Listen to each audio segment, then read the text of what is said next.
اعوذ باللہ من الشیطان الرجیم بسم اللہ الرحمن الرحیم۔ ناظرین محترم السلام علیکم ورحمۃ اللہ وبرکاتہ۔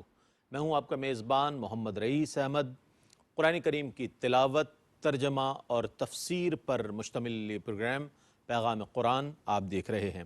الحمدللہ آج دوسرا پارہ سیقول سورہ بقرہ آیت 232 تا 252 کی تلاوت، ترجمہ اور تفسیر انشاءاللہ اس پروگرام میں پیش کی جائے گی، اور آج ہی کے پروگرام میں انشاءاللہ پارہ نمبر 2 یعنی سیقول جو ہے اپنے اختتام کی طرف جائے گا۔ ہمارے ساتھ موجود ہیں تلاوت کلام الرحمن کے لیے ملک کے ممتاز و معروف قاری جناب قاری نعمان نعیمی صاحب۔ السلام علیکم ورحمۃ اللہ وبرکاتہ۔ وعلیکم السلام ورحمۃ اللہ وبرکاتہ۔ اور ان آیات بینات کی تفسیر کے لیے تشریف فرما ہیں ممتاز و معروف عالم دین علامہ محمد شہزاد مجددی صاحب۔ السلام علیکم ورحمۃ اللہ وبرکاتہ۔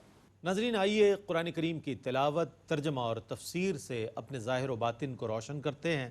تلاوت کلام الرحمن کے لیے ہمارے درمیان موجود ہیں ملک کے ممتاز و معروف قاری جناب قاری نعمان نعیمی۔ بسم اللہ۔ اعوذ باللہ من الشیطان الرجیم، بسم اللہ الرحمن الرحیم۔ وَإِذَا طَلَّقْتُمُ النِّسَاءَ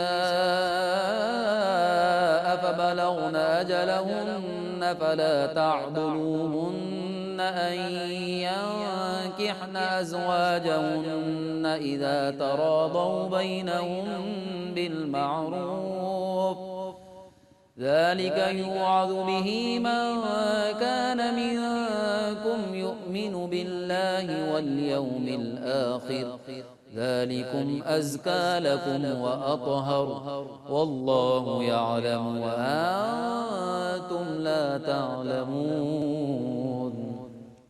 میں اللہ کی پناہ میں آتا ہوں شیطان مردود سے۔ اللہ ہی کے نام سے شروع کرتا ہوں جو نہایت رحم فرمانے والا بہت مہربان ہے۔ اور جب تم اپنی عورتوں کو طلاق دے دو اور وہ اپنی عدت کو پہنچ جائیں تو انہیں ان کے انہی پہلے خاوندوں کے ساتھ نکاح کرنے سے نہ روکو جب وہ دستور کے مطابق ایک دوسرے سے راضی ہو جائیں۔ اس حکم کے ساتھ ہر اس شخص کو نصیحت کی جاتی ہے جو اللہ اور یوم آخر پر ایمان رکھتا ہو۔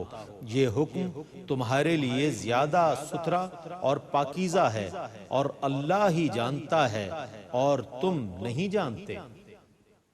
والوالدات يرضعن أولادهن حولين كاملين لمن أراد أن يتم الرضاعة وعلى المولود له رزقهن وكسوتهن بالمعروف لا تكلف نفس إلا وسعها لا تضار بولدها ولا مولود له بولده وعلى الوارث مثل ذلك فإن أرادا فصالا عن تراض منهما وتشاور فلا جناح عليهما وإن أردتم أن تسترضعوا أولادكم فلا جناح عليكم إذا سلمتم ما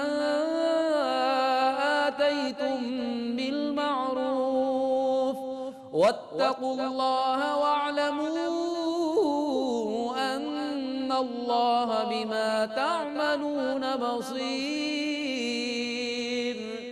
اور مائیں اپنے بچوں کو پورے 2 سال دودھ پلائیں۔ یہ حکم اس کے لیے ہے جو دودھ پلانے کی مدت کو پورا کرنا چاہے، اور جس کا بچہ ہے اس کے ذمے دستور کے موافق ان ماؤں کا کھانا اور پہننا ہے۔ کسی شخص کو اس کی طاقت سے زیادہ مکلف نہیں کیا جائے گا۔ نہ ماں کو اس کے بچے کی وجہ سے ضرر دیا جائے اور نہ باپ کو اس کے بچے کی وجہ سے ضرر دیا جائے، اور وارث پر بھی اسی طرح لازم ہے۔ پھر اگر ماں اور باپ باہمی مشورے اور رضامندی سے دودھ چھڑانا چاہیں تو ان پر کوئی حرج نہیں ہے، اور اگر تم دائیوں سے اپنے بچوں کو دودھ پلوانا چاہو تو تم پر کوئی حرج نہیں ہے، بشرط یہ کہ تم ان کو دستور کے مطابق اجرت ادا کرو اور اللہ سے ڈرتے رہو اور یقین رکھو کہ اللہ تمہارے کاموں کو دیکھنے والا ہے۔ والذين يتوفون منكم ويذرون أزواجا يتربصن بأنفسهن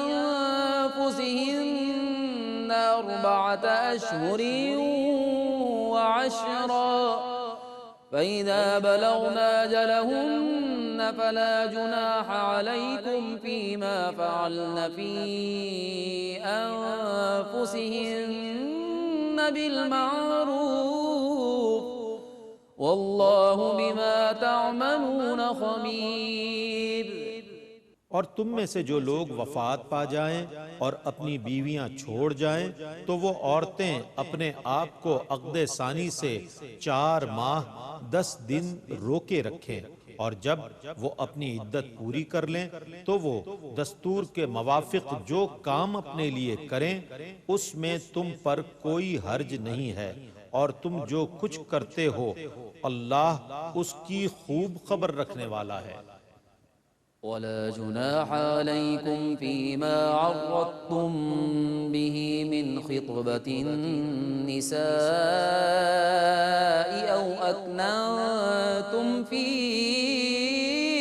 أنفسكم علم الله أنكم ستذكرونهن ولكن لا تواعدون سرا إلا أن تقولوا قولا معروفا ولا تعزموا عقدة النكاح حتى يبلغ الكتاب أجله واعلموا أن الله يعلم ما في أنفسكم فاحذروه واعلموا أن الله غفور حليم۔ اور تم پر اس میں کوئی حرج نہیں ہے کہ تم عدت والی عورتوں کو اشارے کنائے سے نکاح کا پیغام دو یا تم اپنے دلوں میں چھپاؤ۔ اللہ کو علم ہے کہ عدت کے بعد ان قریب تم ان عورتوں کا ذکر کرو گے، لیکن تم عدت سے پہلے ان سے کوئی خفیہ وعدہ نہ کرو، البتہ شریعت کے موافق ان سے بات کرو، اور جب تک عدت پوری نہ ہو جائے ان سے عقد نکاح کا عزم نہ کرو، اور یقین رکھو کہ اللہ تمہارے دلوں کی باتوں کو جانتا ہے، سو اس سے ڈرتے رہو، اور یقین رکھو کہ اللہ بہت بخشنے والا نہایت حلم والا ہے۔ لا جناح عليكم إن طلقتم النساء ما لم تمسوهن أو تفرضوا لهن فريضة ومتعوهن على الموسع قدره وعلى المقتر قدره متاعا بالمعروف حقا على المحسنين۔ تم پر کوئی گناہ نہیں ہے اگر تم عورتوں کو اس وقت طلاق دے دو جب تم نے ان کو ہاتھ نہ لگایا ہو یا تم نے ان کا مہر مقرر نہ کیا ہو، اور تم انہیں استعمال کے لیے کوئی چیز دے دو، خوشحال پر اس کے موافق ہے اور تنگ دست پر اس کے لائق، دستور کے مطابق انہیں فائدہ پہنچانا نیکی کرنے والوں پر ان کا حق ہے۔ وَإِن طَلَّقْتُمُوهُنَّ مِن قَبْلِ أَن تَمَسُّوهُنَّ وَقَدْ فَرَضْتُمْ لَهُنَّ فَرِيضَةً فَنِصْفُ مَا فَرَضْتُمْ إِلَّا أَن يَعْفُونَ أَوْ يَعْفُوَ الَّذِي بِيَدِهِ عُقْدَةُ النِّكَاحِ وَأَن تَعْفُوا أقرب للتقوى ولا تنسوا الفضل بينكم إن الله بما تعملون بصير۔ اور اگر تم نے عورتوں کو ہاتھ لگانے سے پہلے انہیں طلاق دے دی، دراں حال یہ کہ تم ان کا مہر مقرر کر چکے تھے، تو تمہارے مقرر کیے ہوئے مہر کا نصف ادا کرنا واجب ہے۔ البتہ عورتیں کچھ چھوڑ دیں یا جس کے ہاتھ میں نکاح کی گرا ہے وہ کچھ زیادہ دے دے تو درست ہے، اور تمہارا زیادہ ادا کرنا تقوی کے زیادہ قریب ہے، اور تم ایک دوسرے کے ساتھ نیکی کرنے کو فراموش نہ کرو، بے شک اللہ تمہارے کیے ہوئے کاموں کو دیکھنے والا ہے۔ حافظوا على الصلوات والصلاة الوسطى وقوموا لله قانتين۔ تمام نمازوں کی پابندی کرو اور خصوصاً درمیانی نماز کی، اور اللہ کے سامنے ادب سے قیام کرو۔ فَإِنْ خِفْتُمْ فَرِجَالًا أَوْ رُكْبَانًا فَإِذَا أَمِنْتُمْ فَاذْكُرُوا اللَّهَ كَمَا عَلَّمَكُمْ مَا لَمْ تَكُونُوا تَعْلَمُونَ۔ پس اگر تم حالت خوف میں ہو تو پیدل چلتے ہوئے یا سواری پر نماز پڑھ لو، پھر جب خوف جاتا رہے تو اسی طرح اللہ کا ذکر کرو جس طرح اس نے تمہیں سکھایا ہے، جس کو تم نہیں جانتے تھے۔ والذین یتوفون منکم ویذرون ازواجا وصیة لأزواجهم متاعا إلى الحول غير إخراج فإن خرجن فلا جناح عليكم فيما فعلن في أنفسهن من معروف والله عزيز حكيم۔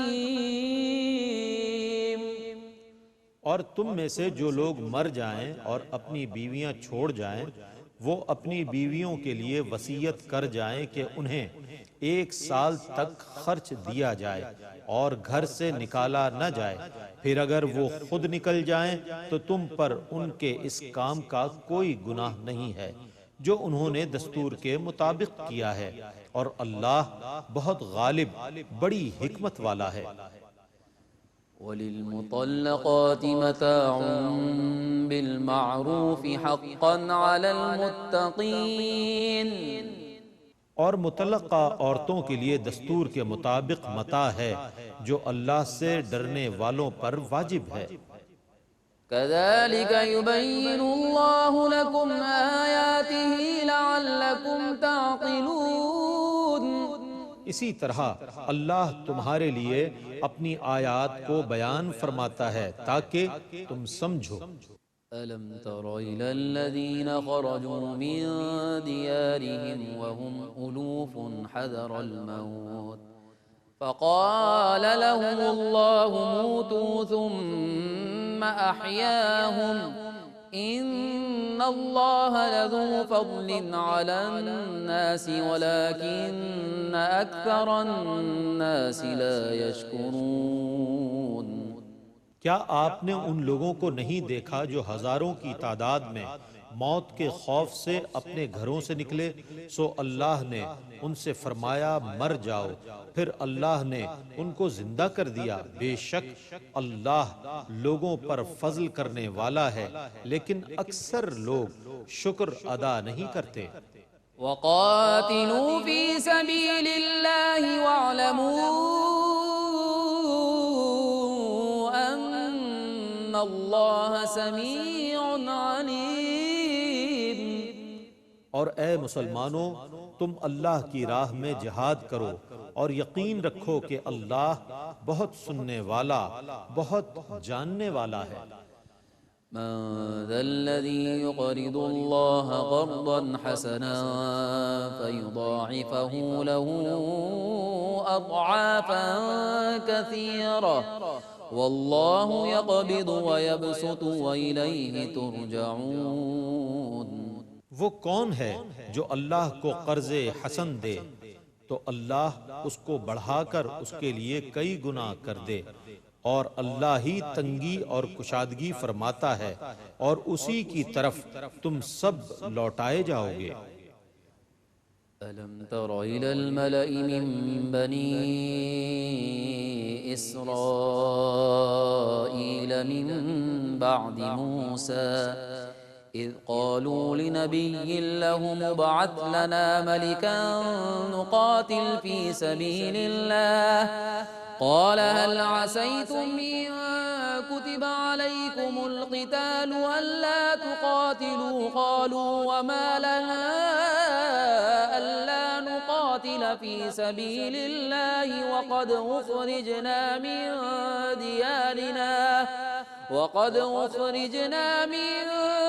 ديارنا وأبنائنا فلما كتب عليهم القتال تولوا إلا قليلا منهم والله عليم بالظالمين۔ کیا آپ نے موسیٰ کی وفات کے بعد بنو اسرائیل کے ایک گروہ کو نہیں دیکھا جب انہوں نے اپنے نبی سے کہا ہمارے لیے کوئی بادشاہ مقرر کر دیں تو ہم اللہ کی راہ میں جہاد کریں گے؟ نبی نے کہا اگر تم پر قتال فرض کر دیا جائے تو شاید تم قتال نہیں کرو گے۔ انہوں نے کہا ہمیں کیا ہوا ہے کہ ہم اللہ کی راہ میں قتال نہ کریں، حالانکہ ہمیں اپنے گھروں اور اہل و عیال سے نکال دیا گیا ہے۔ پھر جب ان پر قتال فرض کیا گیا تو چند لوگوں کے سوا باقی سب نے روگردانی کی، اور اللہ ظالموں کو خوب جاننے والا ہے۔ وقال لهم نبيهم إن الله قد بعث لكم طالوت ملكا قالوا أنا يكون له الملك علينا ونحن أحق بالملك منه ولم يؤت سعة من المال قال إن الله اصطفاه عليكم وزاده بسطة في العلم والجسم والله يؤتي ملكه من يشاء والله واسع عليم۔ اور ان کے نبی نے کہا بے شک اللہ نے طالوت کو تمہارے لیے بادشاہ مقرر فرما دیا ہے۔ انہوں نے کہا اس کی بادشاہی ہم پر کیسے ہوگی حالانکہ ہم اس سے زیادہ بادشاہی کے مستحق ہیں، اور اس کو مالی وسعت بھی نہیں دی گئی۔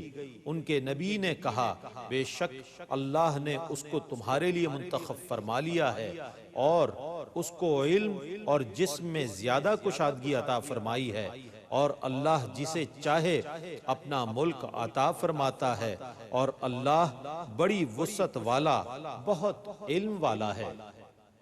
وقال لهم نبيهم إن آية ملكه أن يأتيكم التابوت فيه سكينة من ربكم وبقية مما ترك آل موسى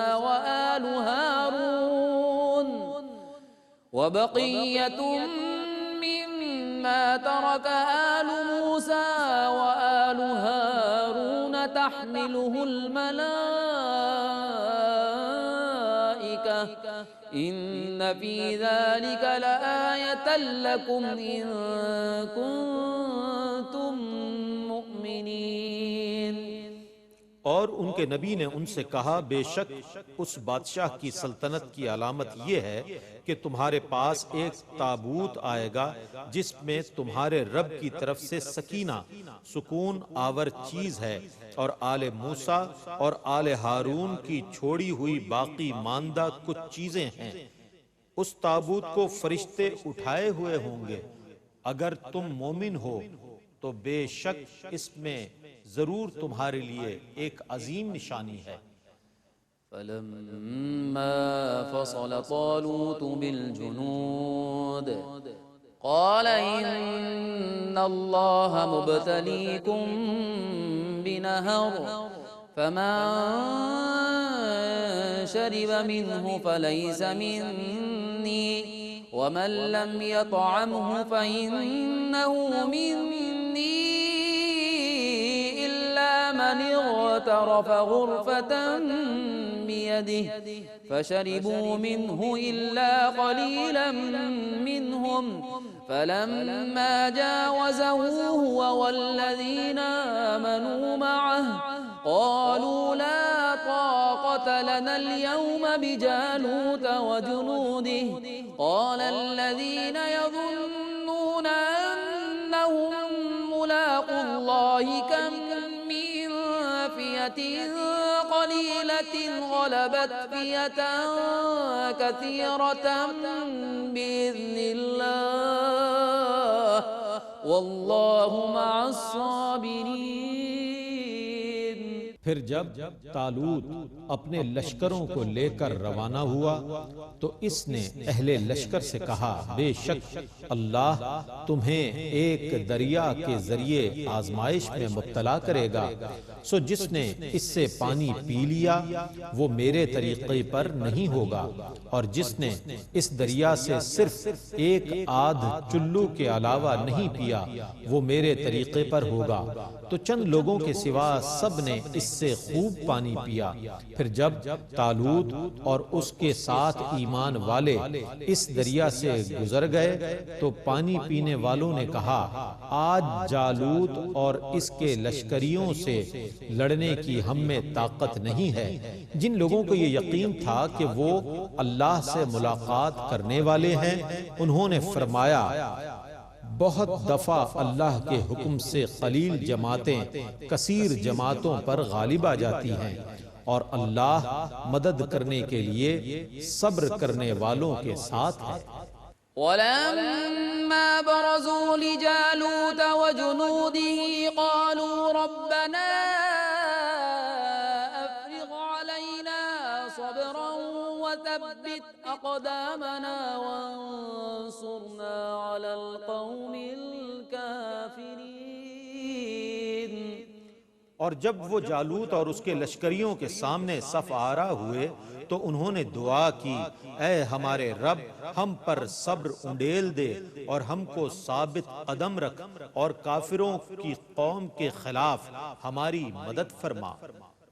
فہزموہم بإذن اللہ وقتل داود جالوت وآتاه الله الملك والحكمة وعلمه مما يشاء ولولا دفع الله الناس بعضهم ببعض لفسدت الأرض ولكن الله ذو فضل على العالمين۔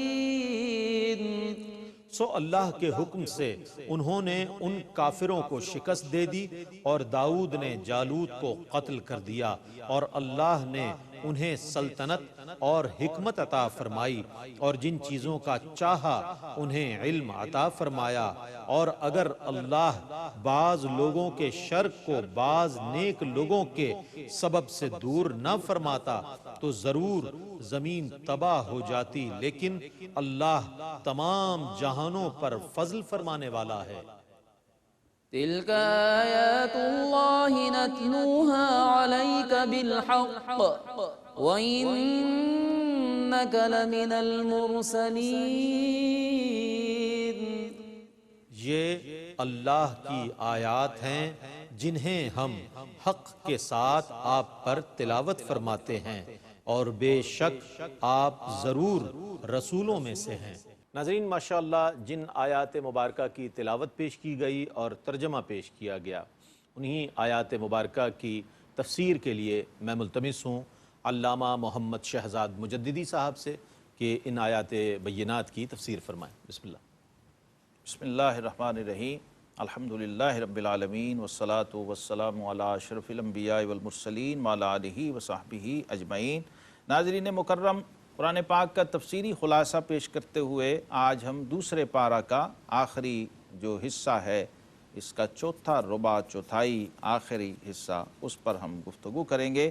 اور گزشتہ نشست میں ہم نے بعض اس کے مضامین پر اجمالاً اشارے کیے تھے کہ جب عورتوں کو طلاق دے دی جائے اور ان کی میعاد پوری ہو جائے تو اب حکم کیا ہے اسلامی شریعت میں کہ اس عورت کو جسے طلاق ہو گئی یا وہ خدا نخواستہ بیوہ ہو گئی تو اس کو گھر نہ بٹھا لیا جائے، جو ہماری ہندو تہذیب کا ایک اثر رہا ہے۔ اسلامی معاشرہ اس کو پسند نہیں کرتا ہے۔ نوجوان عورت ہو، بالغ عورت ہو تو اس بالغہ خاتون کو فوراً ایسی صورت میں اس کی عدت پوری ہوتے ہی اس کے نکاح کی اجازت ہے، اور ایسی خاتون جو ہوتی ہے اس کے بارے میں شریعت کا حکم ہے۔ حضور صلی اللہ علیہ وسلم فرمایا کرتے تھے کہ جو یعنی کنواری اور باکرہ خاتون ہے اس کے ولی سے اجازت لی جائے، اور جو بیوہ خاتون ہے یا طلاق یافتہ خاتون ہے اس سے براہ راست اجازت لی جائے۔ تو یہاں سے ہمارے فقہا نے فرمایا کہ ایسی خاتون جو ہے وہ از خود بھی اپنا نکاح کرنے کا اختیار رکھتی ہے، وہ خود بھی شادی کر سکتی ہے۔ قرآن پاک نے، شریعت مطہرہ نے اس کو اجازت دی ہے۔ اور دوسرے فرمایا کہ جب اولاد ہو جائے، بچے ہو جائیں، تو شریعت مطہرہ نے بیوی اور بچوں کا نفقہ جو ہے وہ مرد کے ذمے رکھا ہے۔ اور نکاح کی شرائط میں سے ایک بنیادی شرط یہ ہے کہ وہ شخص جو ایک خاندان کا سربراہ بننے جا رہا ہے اور ایک مسئول بننے جا رہا ہے، وہ اپنی بیوی اور اپنے بچوں اور اپنے گھر کا جو نظام ہے اس کو معاشی اور مالی طور پر چلانے پر قدرت رکھتا ہو۔ اگر نان نفقہ فراہم کرنے کی اہلیت و صلاحیت کوئی شخص نہیں رکھتا ہے تو شریعت اس کو نکاح کے لیے کوالیفائی قرار نہیں دیتی، تا وقتے کہ اس کے پاس ایسے ذرائع بالواسطہ موجود نہ ہوں۔ اگر براہ راست نہیں تو پھر کسی واسطے سے وہ یہ اخراجات فراہم کرنے پر قادر ہو۔ اسی طرح اگر شادی کے بعد کوئی ایسی صورت پیش آ جائے تو بھی شریعت نے اس خاتون کو یہ اختیار دیا ہے جس کا شوہر اس کے اخراجات کو اور نان نفقے کو جو ایک معروف اور معقول حد تک ہیں پورے نہیں کر رہا ہے تو وہ اس شوہر سے علیحدگی اختیار کر سکتی ہے۔ اس کی شریعت نے اس کو اجازت دی ہے۔ اسی طرح عدت کے حوالے سے ہے جو نکاح کا پیغام دیا جانا ہے، جسے ہماری شریعت میں خطبہ کہتے ہیں، خطبۃ النساء، نکاح کا پیغام دینا، اس کی بھی حدود اور قیود شریعت نے مقرر فرما دی ہیں۔ اگر کوئی خاتون بیوہ ہو گئی یا اسے طلاق ہو گئی تو اب وہ عدت کے اندر ہے۔ 3 اور 4 مہینے کی جو عدت ہے، بیوہ خاتون 4 مہینے 10 دن، اور جو طلاق یافتہ خاتون ہے وہ 3 مہینے کی عدت پوری کرتی ہے۔ تو اس دوران شریعت نے فرمایا کہ اس عورت کو براہ راست اور ڈائریکٹلی اور صراحت کے ساتھ پیغام نکاح نہ دیا جائے، نہ ہی وہ خاتون ایسی آرائش اور ایسی زیب و زینت اختیار کرے کہ اس کی باڈی لینگویج سے یا اس کے انداز معاشرت سے یہ پتہ لگے کہ یہ خاتون جو ہے اب کہیں دوسری شادی کرنا چاہ رہی ہے، کیونکہ ایسی خاتون جو خاص طور پہ بیوہ ہے اس کی جو سوگ کی مدت ہے وہ اس کی وہی عدت ہے، تو اس وقت وہ حالت سوگ میں ہے۔ ہاں جب عدت پوری ہو جائے پھر اس کے بعد وہ چاہے تو دوسری شادی کر سکتی ہے، یا کوئی اور چاہے تو اس کو نکاح کا پیغام دے سکتا ہے۔ اسی طرح اس پہ بھی ہم نے اشارتاً عرض کر دیا تھا کہ مرد جو ہے چونکہ وہ مسئول ہے فیملی کا، خاندان کا، نفقے کا ذمہ دار ہے، اور اس مسئولیت اور ذمہ داری کی وجہ سے اس کو ایک اتھارٹی اس فیملی کے اندر، خاندان کے اندر دی گئی۔ الرجال قوامون علی النساء فرمایا گیا سورہ نساء میں کہ مرد جو ہیں یہ عورتوں پر حاکم ہیں اور اتھارٹی رکھتے ہیں شریعت کے اندر، اور یہ اپنے گھر کے نظام کو چلانے کے ذمہ دار ہیں براہ راست، اس لیے ایک درجہ ان کو فضیلت دی گئی ہے۔ اور اسی طرح نمازوں کا تذکرہ کر دیا گیا، ان کی حفاظت کی بات کی گئی، اور حفاظت کے حوالے سے حضور صلی اللہ تعالیٰ علیہ وسلم نے ارشاد فرمایا کہ نماز کے اندر کچھ لوگ ایسے بھی ہوتے ہیں جو چوری کرتے ہیں۔ تو صحابہ پریشان ہو گئے کہ حضور نماز کے اندر بھی چوری ہوتی ہے؟ تو فرمایا جو شخص اپنے رکوع سجود کو اطمینان سے، طمانینت کے ساتھ اور تعدیل ارکان سے ادا نہیں کرتا ہے وہ اسرق السارقین ہے، یعنی سب چوروں سے بڑا چور ہے، نماز کے اندر بھی چوری کر رہے. تو حفاظت صلاۃ میں یہ شامل ہے کہ آپ اس کی شرائط اور اس کے فرائض اور اس کے واجبات، اس کے مکروہات اور مفسدات، وہ تمام چیزیں سمجھیں، پھر اس کی سنتیں، اس کے مستحبات اس کو جانیں. تو دیکھیے جیسے نماز ایک طرح سے مزین ہو جاتی ہے، اور وہ نماز اپنے پڑھنے والے کو دعا دیتی ہے کہ جیسے تو نے مجھے سبحان اللہ، محبت سے ادا کیا ہے اللہ تبارک و تعالیٰ، اسی طرح تجھے بھی بہترین اجر عطا فرمائے. سبحان اللہ، سبحان اللہ. اور ایسی نماز بد دعا دیتی ہے نمازی کو جو نماز کی حفاظت نہیں کرتا اور اس کا حق ادا نہیں کرتا. قرآن پاک میں غرباء، مساکین، مستحقین اور ضرورت مندوں کی امداد اور مالی معاونت کے حوالے سے ایک مقام ایسا ہے سورہ البقرہ ہی کے اندر جو عجیب و غریب ہے، جہاں فرمایا من ذا الذی یقرض اللہ قرضا حسنا، ہے کوئی جو اللہ کو قرض حسن دے؟ جو ناظرین غنی عن العالمین اور احکم الحاکمین ہے اور رب العالمین ہے، وہ اپنے بندوں سے کہہ رہے کہ ہے کوئی جو اللہ کو قرض حسن دے، تو اللہ اس کے لیے اس اجر کو بہت ہی گنا بڑھا دے.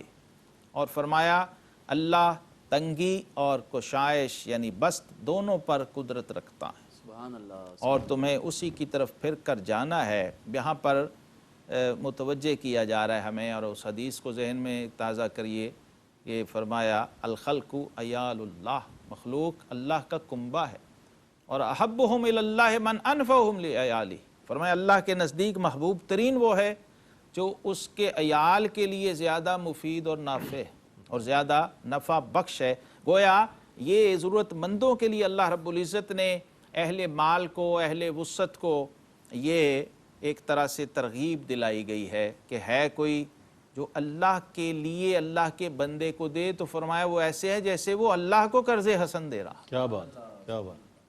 حالانکہ بندے ہی کے لیے کہ اللہ تو محتاج نہیں ہے، وہ تو صمد ہے، وہ تو بے شک بے نیاز ہے، اس کو تو کسی کی ضرورت نہیں ہے. لیکن حدیث پاک میں آتا ہے کہ جب بندہ اللہ کی راہ میں دیتا ہے تو ویسے ہوتا ہے جیسے اس نے اللہ کے دستے قدرت میں اسے دیا. سبحان اللہ، سبحان اللہ. اور پھر جب اللہ تبارک و تعالیٰ بندے کے لیے بندے سے لے کر بندے کو دینا چاہ رہا ہے تو آپ دیکھ لیجئے اس کا اجر پھر وہ اپنی شان کے لائق عطا فرمائے گا. اس لیے یہاں فرمایا اضعافا کثیرہ، یہاں لمٹ ختم کر دی.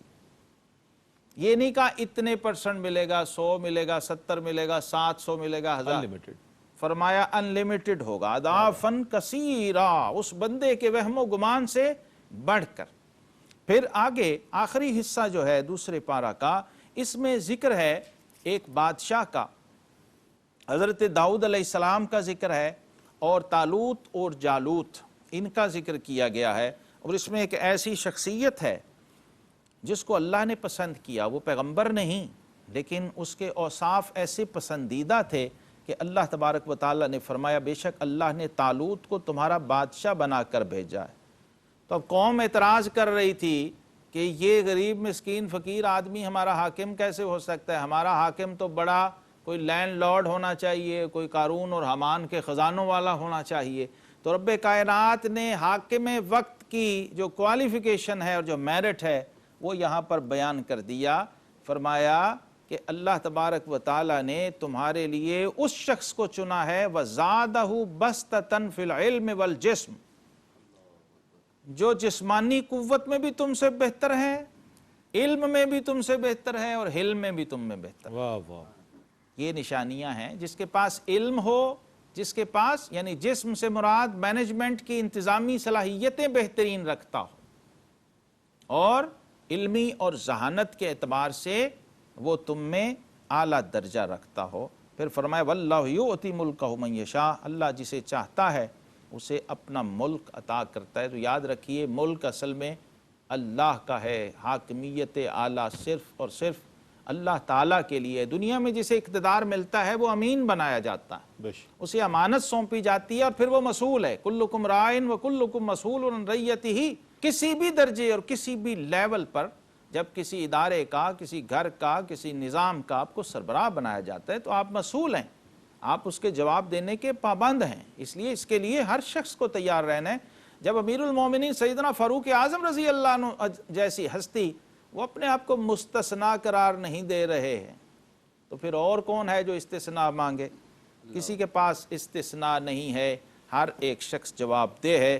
پھر ناظرین محترم یہاں تابوت سکینہ کا ذکر آ گیا ہے، تبرکات کا، اسلام کا جو نظام تبرک ہے اس کا ذکر یہاں آ گیا کہ وہ لوگ جو اللہ کے پیارے تھے، اہل ایمان تھے، محبوب تھے انبیاء کرام علیہ السلام کے ساتھ، اور ان سے نسبت رکھنے والی چیزوں کے ساتھ کیسی محبت رکھتے تھے اور کیسا ان کا احترام کرتے تھے۔ یہ ایک تابوت تھا جو بڑی ہی خوشبودار، خوبصورت، شاندار اور قیمتی لکڑی کا بنا ہوا صندوق تھا، اور یہ صندوق جو ہے اس کے اندر حضرت موسیٰ علیہ السلام کا عصا مبارک، نالین مبارک، امامہ مبارک، حضرت ہارون علیہ السلام کا امامہ مبارک، سبحان اللہ، اور تورات کی کچھ تختیاں اور یوسف علیہ السلام کی کچھ تبرکات یہ رکھے ہوئے تھے، اور اس کو لشکر میں آگے آگے پروٹوکول کے ساتھ لے کے جایا جاتا تھا، اور نیت یہ ہوتی تھی کہ اے اللہ ان تبرکات کی برکت سے ہمیں فتح عطا فرما۔ سبحان اللہ، یہ قرآن بتا رہا ہے ان آیت ملک ہی ان یاتیکم التابوت فیہ السکینۃ من ربکم۔ اس تابوت کی شان کیا ہے کہ جس میں تمہارے رب کی طرف سے دلوں کا چین ہے، اللہ، اور کچھ بچی ہوئی چیزیں ہیں معزز عزت والی موسیٰ اور ہارون علیہ السلام کے ترکہ کی، تحملہ الملائکہ۔ اس صندوق کی شان یہ ہے کہ اس کو فرشتے اٹھائے ہوئے جا رہے ہیں۔ اللہ، اب ناظرین محترم، فرشتے تو بدعت اور شرک کے مرتکب نہیں ہوتے، اور اللہ تبارک و تعالیٰ تو ایسی چیزوں کو پروموٹ نہیں کرتا ہے جن کی شریعت میں اجازت نہ ہو، تو یہاں اس پوری کیفیت کو آیت قرآنی بنا دیا گیا ہے کہ یہ شروع سے اہل ایمان کا طریق رہا ہے کہ انبیاء کرام علیہ السلام سے، اللہ کے پیاروں سے منسوب چیزوں میں بھی ایک برکت آ جاتی ہے، اور وہ چیزیں بھی مشکل کشا ہو جاتی ہیں۔ وہ عصا بھی مشکل کشا ہے، وہ نالین بھی مشکل کشا ہیں، سبحان اللہ، اور وہ امامہ بھی دافع البلاء والوباء والقحط والمرض والعلم بن گیا۔ یہ ہمیں قرآن سمجھا رہا ہے، اور ملائکہ اس صندوق کی عظمت یہ ہے کہ انسانوں نے نہیں، اللہ کے نوری فرشتوں نے اسے اٹھایا ہوا ہے، اور یہی اس ایمان والے لشکر کی نشانی بیان کی ہے قرآن پاک نے۔ اور ساتھ ہی ہمیں قرآن نے یہ رستہ بھی دکھایا کہ کبھی قلت اور کثرت کے چکر میں نہ پڑنا، کیونکہ اسلام کا جو نظام ہے وہ کوالٹی پر مبنی ہے، کوانٹٹی پر نہیں۔ بے شک، کافر ہے تو شمشیر پہ کرتا ہے بھروسہ، مومن ہے تو بے تیغ بھی لڑتا ہے سپاہی۔ اب یہاں پر آخر میں اس کیفیت کا تذکرہ فرما دیا گیا، کم من فئۃ قلیلۃ غلبت فئۃ کثیرۃ باذن اللہ۔ فرمایا کبھی اللہ کی مدد اور اس کا اذن شامل حال ہو تو کیا ہوتا ہے؟ چھوٹی جماعت بڑی جماعت پر غالب آ جاتی ہے، واللہ مع الصابرین، اور اللہ صبر کرنے والوں کے ساتھ ہے۔ جیسے غزوہ بدر میں ناظرین چشم فلک نے دیکھا کہ 313 بے سر و سامان اللہ کے دین کے جان نثار اور اللہ کے حبیب کریم علیہ السلام کے سرفروش، وہ اللہ کی راہ میں نکلے، جذبے صبر اور استقامت سے نکلے، اور رب کائنات نے ان کو فتح مبین عطا فرمائی، اور اس دن کو یوم الفرقان بنا دیا۔ فرمایا جب اللہ پر توکل لے کے بندہ نکلتا ہے تو تم قلت کو اور تعداد کو نہ دیکھو، اور یہ نہ دیکھو کہ بے سر و سامانی کیا ہے، ان لوگوں کا جذبہ دیکھو، ان کا اخلاص دیکھو، کیونکہ اللہ تبارک و تعالیٰ کا یہ قانون ہے کہ وہ جب بندوں کو نوازتا ہے تو ان اللہ تعالی لا ینظر الی صورکم ولکن ینظر الی قلوبکم و الی نیاتکم۔ اللہ تمہارے جسموں اور صورتوں کو نہیں دیکھتا بلکہ تمہارے دلوں کی کیفیات کو دیکھتا ہے۔ اب یہ جو تبرکات کے ماننے والے ہوتے ہیں، قرآن ہمیں یہ بتا رہا ہے کہ آثار صالحین سے تمسک رکھنے والے لوگ، صفا و مروہ کو اللہ کی نشانی سمجھنے والے، بہت عمدہ، اور مقام ابراہیم کو اور حجر اسود کو بوسے دینے والے، یہ اللہ کے محبوب اور پسندیدہ لوگ رہے ہیں۔ سبحان اللہ، یہ انہی کا تسلسل ہے بے شک، کہ جب جنگ کے لیے جا رہے ہیں تو تبرکات کا صندوق آگے ہے، کیا بات، فرشتوں نے اٹھایا ہوا ہے۔ کیا اللہ فرما رہے ہیں یہ ہمارا چنا ہوا اور مقرر کردہ بندہ ہے، یہ عام آدمی نہیں ہے، یعنی اللہ کی مدد اور تائید ایسے لشکر کے شامل حال ہے، اگرچہ وہ تعداد میں کتنا تھوڑا ہی کیوں نہ ہو۔ فرمائے اس پر بچ جاؤ، بلکہ ان کی دعا سنو، وہ کیا کہہ رہے ہیں، قالوا ربنا افرغ علینا صبرا وثبت اقدامنا وانصرنا علی القوم الکافرین۔ اللہ سے مدد مانگتے ہوئے جب جا رہے ہیں، اللہ کو یاد کرتے ہوئے جا رہے ہیں، تو پھر اللہ رب العزت ان کو فتح مبین عطا فرماتا ہے اور کامیابی اور کامرانی سے نوازتا ہے۔ اور یہ اللہ کا فرمان ہے کہ آتاہ اللہ الملک والحکمت وعلمہ مما یشاء، اللہ تبارک و تعالیٰ نے اسے سلطنت اور حکمت عطا فرمائی اور اسے جو علم چاہا وہ اسے سکھایا۔ یہ اللہ کا قانون ہے۔ جناب داؤد علیہ السلام کی فضیلت اور شان بھی یہاں پر بیان ہوئی ہے اور ان کی عظمت اور کمال بھی بیان ہوا ہے۔ اللہ رب العالمین ہمیں قرآن پاک کے فیض و برکات سے، انوار و تجلیات سے مستفید اور مستفیض ہونے کی توفیق عطا فرمائے۔ وآخر دعوانا ان الحمدللہ رب العالمین۔ سبحان اللہ، سبحان اللہ۔ ناظرین گرامی، آج الحمدللہ دوسرا پارہ سیقول اپنے اختتام کو پہنچا اور ماشاءاللہ تلاوت قرآن کریم، ترجمہ اور تفسیر پیش کی گئی۔ سعادت کے اس سفر میں آپ کا اور ہمارا ساتھ رہا۔ اللہ تعالیٰ سے دعا ہے کہ اللہ تعالیٰ قرآن کریم کے فیض و برکات ہمیں نصیب فرمائے اور قرآن سے محبت کرنے کی توفیق عطا فرمائے اور قرآن کو سمجھ کر اس کے مطابق زندگی گزارنے کی توفیق عطا فرمائے۔ اور ARYQ TV کا بھی پیغام یہی ہے۔ پیغام قرآن کے ساتھ اپنے میزبان محمد رئیس احمد کو اجازت دیجیے۔ اللہ حافظ۔